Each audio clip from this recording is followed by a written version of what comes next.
시청자 여러분 안녕하십니까? 윤석열 대통령이 중단했던 도어 스태핑을 하루 만에 재개했습니다. 거리를 좀 띄워서 오늘 했습니다.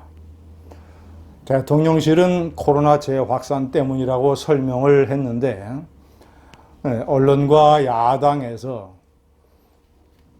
몇 가지 도어 스태핑 사고로 지지율이 급락을 해서 그런 것 아니냐라고 얘기를 하니까 오늘 재개를 했습니다. 여기서 윤석열 대통령의 일종의 성정을 하나 읽을 수 있습니다. 자신이 옳다고 생각을 해서 일단 추진한 것에 지기 싫어하는 것. 무슨 아주 엄청난 이유가 없이 몇 번의 실수가 있었다고 해서 이것을 중단해 그만두는 것은 어떤 일이나 정책 또는 자신의 소신 이런 것에 관한 자신에 대한 국민의 신뢰를 잃을 수 있다. 나 윤석열은 그런 사람이 아니다. 다소 실수와 시행착오가 있다 하더라도 내가 옳다고 생각해서 처음 시작한 것은 계속한다. 중단 없는 전진이다. 그리고 어떤 밀리는 모습을 보이기 싫어하는 남성성 이런 것들을 국민들은 읽을 수가 있습니다. 시청자 여러분, 도어 스태핑에 대해서 어떻게 생각을 하십니까? 저는 어떤 횟수나 방식 이런 것에 대해서 좀 더 재검토를 하고 그러니까 도어 스태핑이 가질 수 있는 위험성을 줄일 수 있는 그런 현명한 방법을 찾아야 한다고 생각을 합니다. 도어 스태핑은 윤석열 대통령이 대통령실을 용산으로 옮긴 것과 연관이 되어 있습니다. 개방형, 소통형 이런 대통령이 되겠다. 더군다나 문재인이 1년의 기자회견도 제대로 한 번도 안 하고 항상 참모 뒤에 숨는 이런 비겁하고 무능한 불통의 모습을 보였기 때문에 새로운 대통령 나 윤석열은 그런 문재인과 정반대의 모습을 국민들에게 보이겠다. 이래서 대통령실도 이전을 하고 도어 스태핑을 시작을 했습니다. 시청자 여러분, 그런 의도라면 도어 스태핑을 해서 윤석열 대통령이 국민에게 보여주고자 한 것은 이미 충분히 보여줬습니다. 윤 대통령은 개방형 대통령이고 소통을 중시하고 모든 문제에 정정당당하게 임하는 자세를 가지고 있다는 인상을 주기에 충분했습니다. 이제는 도어 스태핑의 다른 면을, 현실적인 면을 생각을 해야 됩니다. 도어 스태핑은 출근길의 약식 회견으로 기자들의 어떤 질문에도 즉답을 해야 되는 상당히 여러 가지 이슈에 관해서 준비되고 정제되지 않으면 실언을 할 수 있는 이미 7월 5일 날 인사 문제에 관해서 그런 사고가 있었습니다. 그런 위험성을 항상 내포하고 있습니다. 그리고 정식 기자회견과 달리 도어 스태핑은 후속 질문이 계속 이어집니다. 날카로운 후속 질문은 윤석열 대통령을 당황하게 만들 수 있습니다. 당황하다 보면 대답이 엉뚱하게 나오고 감정적으로 나올 수가 있습니다. 7월 5일의 사고가 바로 그런 것이었습니다. 비유하자면 도어 스태핑은 갑옷을 입지 않고 칼싸움 전투에 나가는 것과 같습니다.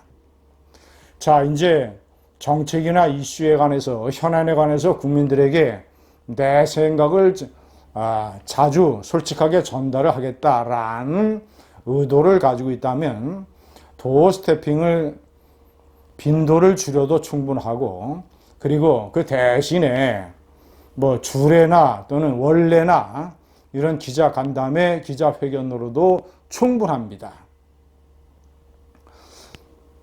두 번째, 어떤 공약을 바꾸는 것. 자신이 한번 선택한 것을 중간에 사정이 생겨서 바꾸는 것을 윤석열 대통령은 두려워하지 말아야 됩니다.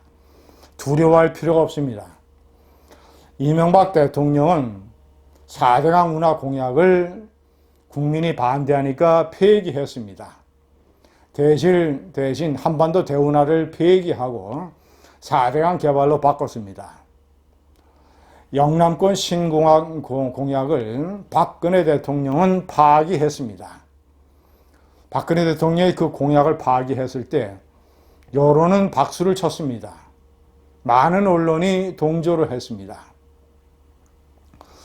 시청자 여러분, 소통이라고 하는 것은 문재인이처럼 참모 뒤에 숨어서 1년에 한 번 기자회견을 제대로 하지 않는 것도 문제지만 매일 이 나라의 전 세계의 어떤 지도자가 매일 그렇게 국민들에게 자신을 노출시킵니까? 그렇게 자주 노출시키는 것도 대단히 문제입니다. 위험이 많습니다. 순수한 취지보다는 가시가 숨어져 있는 현실입니다. 시청자 여러분, 세 번째, 이제 숨고르기에 좀 윤석열 대통령이 들어가면서 지지율이 긍정과 부정의 차이가 20%포인트가 나오는 그런 여론조사까지 나왔습니다. 자, 이제 윤석열 대통령은 다소 숨고르기와 성찰에 들어가면서 대통령이라는 자리에 국민들이 무엇을 바라는가, 그런 점을, 그리고 김건희 여사를 어떤 식으로 어떤 신세대 영부인으로 국민들의 박수를 받을 수 있는 어떤 일을 해야 되며, 그런 일을 하기 위해서는 보좌 시스템을 어떻게 갖춰야 되는가, 제2부속실이 필요하다면 어떻게 구성을 해야 되는가, 이런 문제에 관한 성찰이 필요하다고 생각을 합니다.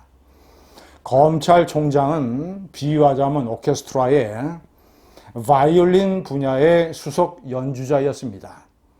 오케스트라는 바이올린 말고 첼로, 비올라, 또는 트럼펫, 관악기, 타악기, 기타 등등 각 분야로 구성이 되어 있습니다. 우리 사회는 검찰, 사법부, 언론, 그 다음에 교육계, 기업계, 이런 분야로 구성이 되어 있습니다. 검찰총장으로서 국민의 열화 같은 사랑을 받았던 것은 비유하자면 바이올린의 수석 연주자였습니다. 그러나 이제 대통령이 됐을 때는 대통령은 오케스트라의 연주자입니다. 바이올린도 챙겨야 되고 첼로, 비엔나, 타악기, 그 다음에 관악기, 모든 분야를 다 챙겨서 어떤 종합적인 예술적 하모니를 만들어내야 됩니다. 윤석열 대통령에 대해서 국민들이 비판을 하는 것은 그의 사고가 검찰총장과 검찰에 너무 머물러 있는 것은 아닌가. 인사를 봐도 그렇고 어떤 언론을 대하는 그의 태도를 봐도 그렇고 그런 지적이 있다는 것을 윤석열 대통령은 명심하시기 바랍니다. 멈추면 보이는 것, 여러 가지가 있을 것입니다. 감사합니다.